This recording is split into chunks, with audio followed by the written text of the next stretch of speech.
Congratulations! We've got you under contract. We're headed towards closing. I wanted to take just a quick minute to talk to you about what to expect from here. By this time, you've heard from the transaction coordinator, who's also going to be touching base with you from time to help us get to closing. Here's a few simple things. If you're a cash buyer, great. This is going to be really easy. We're going to do the inspection. We're going to get you to closing.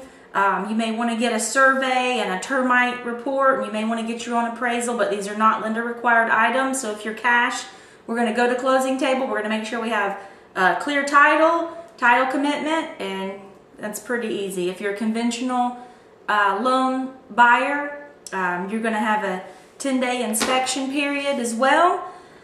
$300 to $450. Your lender's going to require the appraisal. They may require pest.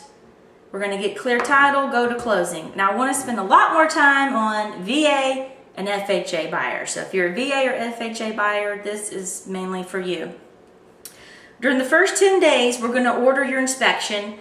We do suggest that you get a licensed home inspector, get a basic inspection, 4-point and wind mint. Those are two different inspections that will help you get some discounts on your insurance policy.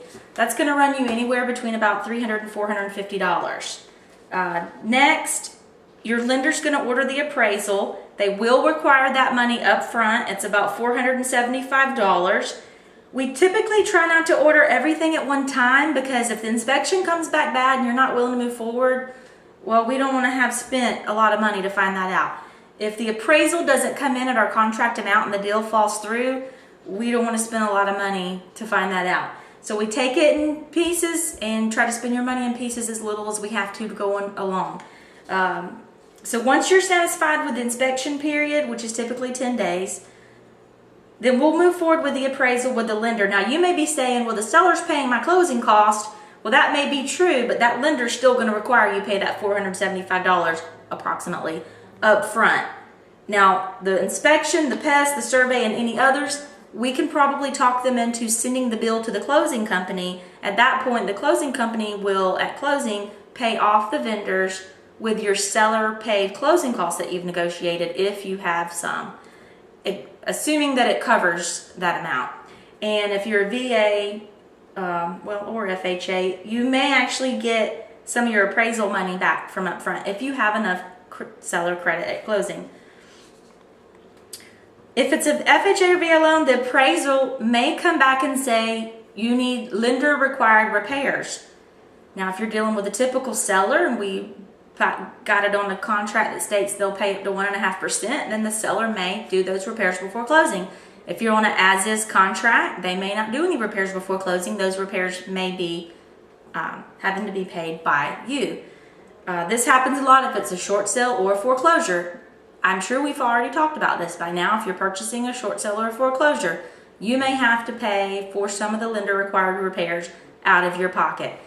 Ideally, what we try to do is talk the lender into putting that repair money in escrow, so you're not spending money on a house you don't own yet, and whatever required repairs are needed, we'll put that money into a escrow account. Once you actually own the home, that escrow officer will cut the checks to the licensed professionals to fix whatever problem, say electrical, plumbing, roof, etc.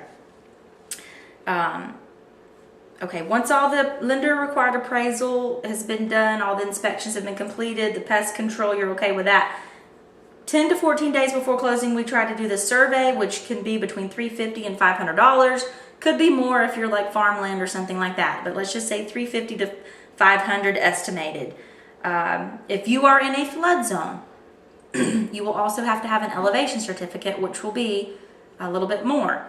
Keep in mind, during this period, we're telling you to get insurance quotes, okay? So sometimes after the appraisal comes back in okay, we say start getting your insurance quote. If you're in a flood zone, that insurance company is not going to be able to give you a rock solid quote without that elevation certificate. Now, we typically like to make sure all this is okay before we spend the rest of that money.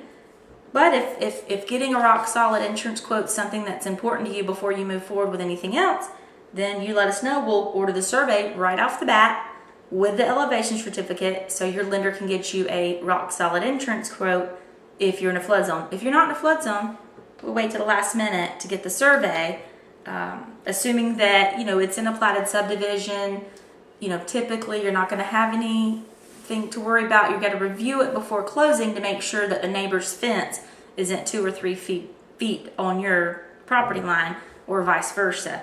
But we do try to wait till about 10 to 14 days before closing. During this period too, we're working with the title company to get the title commitment, make sure there's no liens or anything on the property, and just make sure you've got clear title.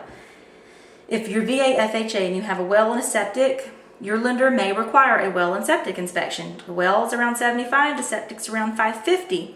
Sometimes even the lender doesn't know if these are going to be required till towards the end. So we don't order these up front unless the lender tells us to.